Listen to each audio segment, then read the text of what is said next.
this recipe will be using 2 big cups of groundnut measure. Endeavor to sort them out to remove any extraneous materials.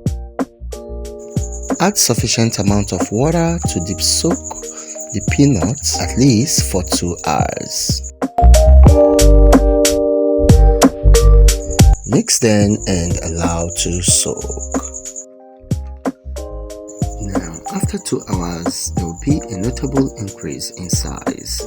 Now, this soaking method is optional, but you should know that it plays a very key role in the nutritional value of your peanuts, as all anti-nutritional components of our peanuts has diffused into the water, leaving our peanuts well hydrolyzed.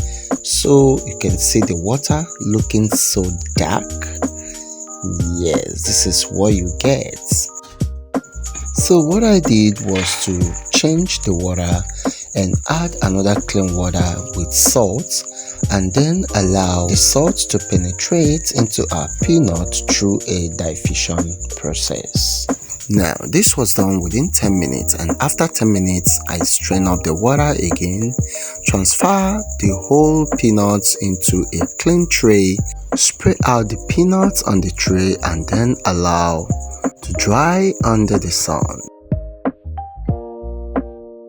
It was actually sunny today, so it took our peanuts about 2 hours to dry up to the level we wanted. You can check it out. Yeah, it is actually how we wanted it. So I'm gonna transfer this directly into our preheated oven and allow to bake. Now our peanuts is ready, but the whole baking process took about 1.5 to 2 hours with interval stirring. Yeah, this is because we wanted to avoid burning, so we set the oven heat at a very mild temperature.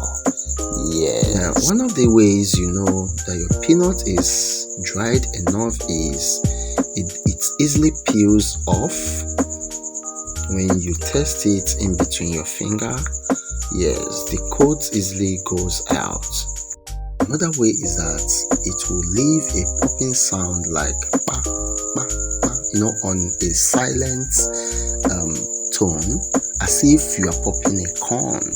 Yes, but it's not as loudy as that of the popcorn, okay? So that is how you know that your peanut is dehydrated enough. So I'm gonna simply peel them off. Yes, I really want to peel them gradually because I do not want all the peanuts to get broken. So I peel them one after the other. Now, after skin peeling, I will dehull and winnow in order to separate the chaffs from the peanut itself. This could be a very good source of business for someone out there.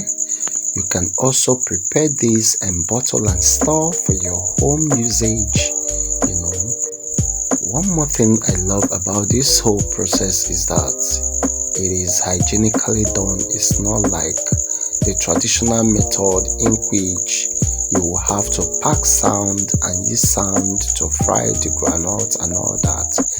No, you don't need all that rigorous process.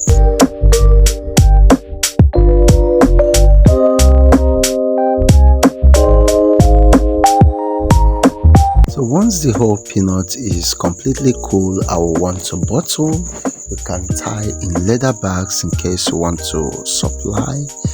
And that is all. Thank you for watching. Please don't leave without giving this video a like. Until I comes away next time. Bye bye.